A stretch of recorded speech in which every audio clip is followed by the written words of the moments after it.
I don't know. I think it's more Sean. Coming in. Hey, congrats. What did you make of, I know the atmosphere in the building, but you see a lot of those videos and imagine driving home. It was a little tough getting out last night. What would you see outside the arena in that atmosphere? No, we stayed as a staff and watched, so we didn't get out until about 1. So it was pretty clear by the time we got out. But that environment was unbelievable. Probably the loudest arena I've been in. You know, the fans, the electricity that they brought. Now, while we were meeting here, watching it, Doko, I mean, you can hear them partying while we were watching the film in our room upstairs. So to have that type of energy before the game, during the game, and then after the game was absolutely amazing. What do you think that does to your players? It gives them energy. You know, they feed off of it, but more importantly, they know that the fans have that much interest and passion into the whole thing. They just want to do well for them as well. After rewatching the game, what did you make of De'Aaron on defense specifically? Foxy was good. You know, we're asking a lot of him. We're asking him to not only try to guard Steph, but which is almost an impossible task for anybody, but you know, then to go get it for us on the other end of the floor. And you know, physically, obviously, he has to have a toughness that that is at a level higher than what he's ever thought of before. But it's also that mentally too, because that's a mental challenge for anybody. And you know, he did what he could to help us get the win. Mike, what did you make of the way that the Warriors defended Domas in this game, sagging off and so much and stuff? Yeah, no, they were physical. They did exactly what they were supposed to do. You know, I'm assuming in their game plan, and you know, Domas has seen all types of coverages. He's kind of seen that before, so we feel that Domas is going to have he's going to have his games coming up, and we weren't concerned about that. The biggest thing is with him shooting the ball the way he did, and us still finding a way to win, continues to help give us a little bit more confidence and belief. And you know, for a young team that hasn't been there, that's a big ingredient that we're going to need going forward. Mike, you talk about that, where Domas had a rough game, Kevin didn't have a great shooting game, Keegan didn't have a great shooting game, but you guys still came away with the win. How big is that for you guys? And I think it's kind of who you guys have been all season long. 100%, you know, and guys have struggled throughout the course of the year, and when they've done so, it always seems like somebody else different steps up, and that was the case. You know, Malik stepped up big for us, but traded too, you know, and I mean, quiet as kept, Alex had a huge game for us on both ends of the floor, and Davion had a big game for us. So we have guys that will go to if somebody else isn't quite getting it done at the end of the day. But we have confidence in everybody, and we want them to be able to continue to shoot the ball, play with aggression, you know, throughout the course of our postseason run. Mike, you used the word confident several times. For this young team to come out game one, defeat the defending champions on their home court, what do you feel that does just for them mentally, physically, and also as you guys look ahead the rest of the series in order to boost their confidence? You know, it's like anything you do. Every time you get a win, especially if you're trying to execute a game plan versus the defending champions, and on top of that, it helps breed that confidence even a little bit more, that belief a little bit more. So we know it's going to get harder. You know, it's not going to get any easier. It's not going to stay the same. It's going to get a lot harder because, you know, the more games you win and your opponent loses, the desperation starts kicking in a little bit. And I mean, they're the NBA champions. They've been through it all, and they're not going to lay down at any time and give you this series. Coach Brown, when you look at the experiences with this team, playoff-wise, you know, Herter and Sabonis and Trey Lyles even mentioned last night, they have playoff experience. Is that a little bit misrepresented of your team because they have the experience at some point, and Harrison Barnes? There's a difference between having playoff experience, you know, making it to the playoffs and losing in the first round, as opposed to making it to the playoffs and winning 4 or 5 championships like they have. So that's what I'm comparing. When I say that, that's what I'm talking about. If you're around long enough, you probably have a chance to make it to the playoffs, but were you in a significant role during that run? Okay, and did you make it past the first round? Not only that, how many times did you do it? You know, because I tell you, well, I can't shoot, but if you give me 5 chances, I'm gonna make 1 of 5 shots from someplace on that floor. You know, so it's kind of the same thing. Is the experience of our team overall being in a significant role during a long playoff run in multiple years in a row is what we lack compared to a lot of other teams. What's Mike, your biggest concern? HB is one of the guys who does have that experience. HB and Delhi, they've been Right. in the playoffs and they've had significant roles, and they've done it for multiple years. What does HB's presence as a veteran and a calming force and knowledge of that team mean right now at this moment? No, it's huge. You know, you need veterans on your team. If you think about it, you look back at the history of a lot of NBA champions.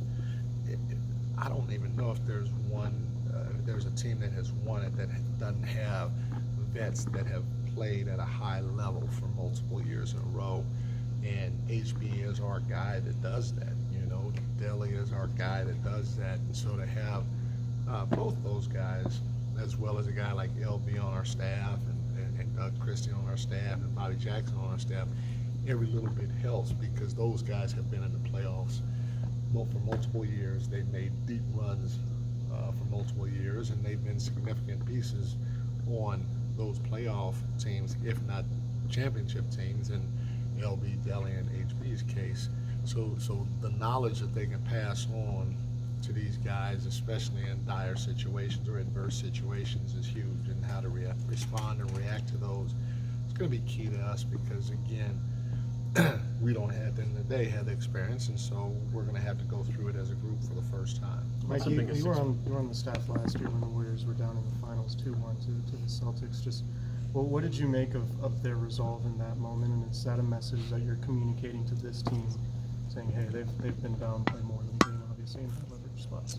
No, you know, as time goes on, we'll say that. We just want the guys to understand it's one game, and got a long way to go, and it's going to only get harder from here. And we're going to keep reiterating that message to our guys, and you know, we'll find different ways to do that as time goes along. But we want that to really sink in more than anything Mike, else. what do you think your biggest concern is heading into game 2? It's going to get harder. I mean, they're going to come. Everything that they do is going to be magnified by 10. They're going to make some adjustments. We're going to have to try to counter their adjustments without overreacting and still continue to play the way we play because, you know, I don't know if we're good enough to go away from that right now. And we play fast, and you know, we want to be physical on both sides of the ball. So that's no secret. That's how we continue to try to play. You know what a championship team looks like. What characteristics do you see in your team that maybe have that? The biggest one, in my opinion, is a competitive spirit. Our group has a competitive spirit. They showed that they have a resolve too last night. That we were down 10, I think, at one point late in the second half, and again, we could have easily said, "Hey, we didn't have it tonight. We got 6 more games to try to get this done. Let's just, you know, do whatever we do and try to get through this and get ready for the next game." Let our guys continue to fight and claw and find a way to get it done. And that was big. That was big for us to go through that and still try to find a way to get a win at the end. Mike, we talked about physicality coming up in like a lot of different ways and shapes and forms, but on the defensive side, especially as rebounding wise, you guys did a really nice job. How much has that got to be who you are in this series against all their offensive rebounders? It's got to be huge for us because you know, we're not a big team. Alex obviously makes us a lot bigger, but this team does a tremendous job of getting offensive rebounds and then kicking it out for what we call dagger threes. And so to try to limit those as much as possible is something that's going to be huge for us because they have guys that, you know, you look at Looney, you look at Draymond, then you look at Wiggs. We talked about, you know, I felt he helped us more than anything last year, winning the championship with his offensive rebounds. And now they got a guy in DiVincenzo that goes relentlessly to the glass every time. So to keep them off the glass is going to be big, so we don't give them the second opportunities to knock down threes. Do you have a The stuff favorite that- moment or story from yesterday that you will share with us? Moment or favorite story? Yeah, when I picked up my grandson after the game and he smiled at me. That was probably my favorite one. The stuff that Draymond Green does is obviously pretty well known. You guys kind of handle some of that pretty well. Is that a moment where you have to constantly, your staff, remind them not to maybe take the bait? Obviously, Malik can chirp back and Trey kind of smiles it off. Does that just speak to the composure of your team? I think it speaks to the composure of our team. You know, Draymond, again, he's a freaking multi-time champion, and he's going to be who he is. And, you know, he doesn't get enough credit for who he is because he's basically, in my opinion, you know, Steph and Clay and all of those guys are fantastic. But Draymond is the engine behind that machine, and he's going to do what he needs to do to get his team going. And whatever that means, for us, we have to stay the course and play our game. We can't get caught up in anything on the side or anything like that because it'll distract us from what our goal is at the end of the day. And we've talked about it, but for us, it's not anything that we're continuing to harp on. One more, guys. Coach, you see the game differently than we do or fans do. Watching the film from last night, was there a particular play that really stood out to you? Like, this is what we need to do to win this series? One of the things that stood out to me was the way we contested threes. You know, we did a fantastic job, and they're very good at getting a lot of threes up, and they're very good at drawing fouls. And the way our guys contested the three-point shot last night, I was impressed with them because, you know, they did exactly how we told them. You know, you can't jump towards their body. If you jump towards their body, they're great at, you know, so whether it's sticking their leg out or extending their arm into you, then they're going to get the call because of who they are, you know. And so for our guys to contest without doing that, I thought was a big thing overall. And then, you know, like I said, eliminating the dagger threes as well as the threes in transition, which they're very good at too. We did a decent job of matching up when we were getting back, no matter if it was our guy or not. Thanks, everyone. Appreciate it, Coach. Thank you. Congrats.